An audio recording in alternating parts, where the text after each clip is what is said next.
First of all, we are going to deal regarding what is wound healing. Wound healing क्या है? Wound healing is a complex and a dynamic process of replacing the devitalized cellular and replacing the missing tissue structures. इन हिंदी, अगर हम हिंदी में बात करें तो हम जानेंगे कि वूंड हीलिंग एक कॉम्प्लेक्स प्रोसेस है. कॉम्प्लेक्स प्रोसेस होने का मतलब कि ये एक जटिल प्रोसेस है और डायनेमिक प्रोसेस है. डायनेमिक प्रोसेस होने का मतलब ये एक गतिशील प्रोसेस है जिसमें डिवाइटलाइज्ड स्ट्रक्चर को रिप्लेस किया जाता है. डिवाइटलाइज्ड स्ट्रक्चर का मतलब होता है जो स्ट्रक्चर्स जिनमें जान खत्म हो चुकी है या हमारे जो सेल्स और टिश्यूज जो कि डेड हो चुके हैं उनको हम डिवाइटलाइज्ड स्ट्रक्चर कहेंगे.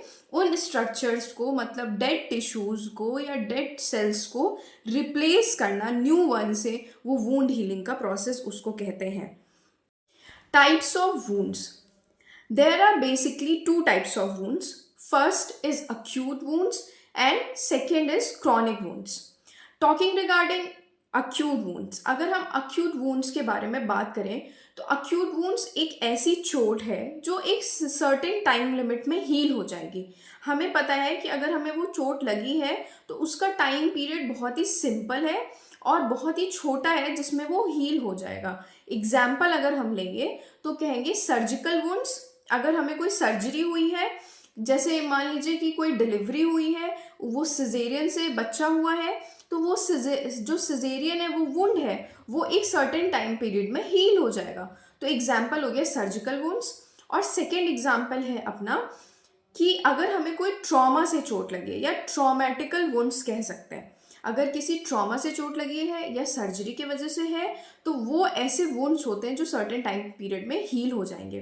Coming towards the chronic wounds, तो क्रॉनिक वुंड्स ऐसे वुंड्स होते हैं जिनका टाइम पीरियड फिक्स नहीं होता है और उनका जो हीलिंग प्रोसेस होता है वो थोड़ा कॉम्प्लेक्स हो जाता है. एग्जाम्पल में अगर हम बात करेंगे तो डायबिटिक अल्सर हो जाएगा और हमारा प्रेशर अल्सर हो जाएगा. डायबिटिक वाले मरीजों को डायबिटिक अल्सर्स होते हैं.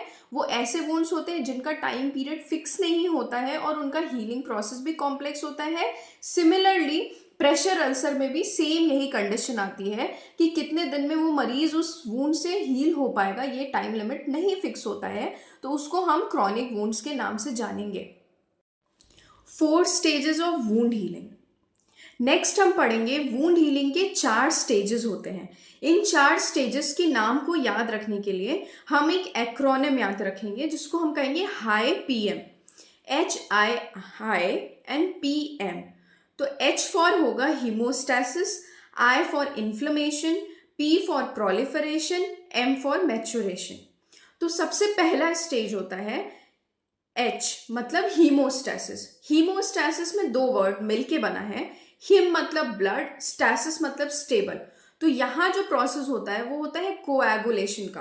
कोएगुलेशन मतलब हम कह सकते हैं ब्लड का थक्का बन जाना या ब्लड में ठहराव आ जाना, वो एक जेली फॉर्म में चेंज हो जाता है. इसको हम और डिटेल में आगे पढ़ेंगे.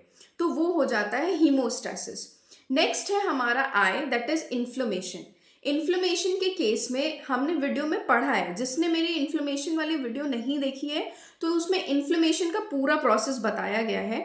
तो इन्फ्लेमेशन में बेसिकली क्या होगा, जो डेड टिश्यूज होंगे, जो बैक्टीरियाज होंगे उसको रिमूव कर दिया जाएगा, तो वो कहलाएगा इन्फ्लेमेशन का प्रोसेस.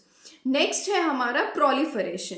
प्रोलिफरेशन में बेसिकली क्या होता है, जो रिमूव हुआ है एरिया, सारे डेड टिश्यूज रिमूव हो गए, बैक्टीरिया रिमूव हो गए, तो वो खाली स्थान पे न्यू सेल्स और टिश्यूज का जनरेशन होगा या प्रोलिफरेशन मतलब रीबर्थ होगा, तो उसको हम प्रोलिफरेशन का नाम देंगे. लास्ट हमारा प्रोसेस है मैच्योरेशन. जो डेड टिश्यूज हटे हैं वहाँ पे न्यू सेल्स आए हैं, वो न्यू सेल्स में या टिश्यूज में वापस से स्ट्रेंथ जब पैदा होगी तो उस प्रोसेस को कहेंगे मैच्योरेशन. तो हमारे 4 स्टेजेस में है हीमोस्टैसिस, इन्फ्लेमेशन, प्रोलिफरेशन एंड मैच्योरेशन. बहुत धन्यवाद कि आपने इस वीडियो को यहाँ तक देखा. अगर आपको वूंड हीलिंग के बारे में अगर अच्छे से समझ में आया होगा तो मेरे वीडियो को ज़रूर लाइक करिएगा और मेरे चैनल को सब्सक्राइब करिएगा. चैनल का नाम है my life steps. Thank you.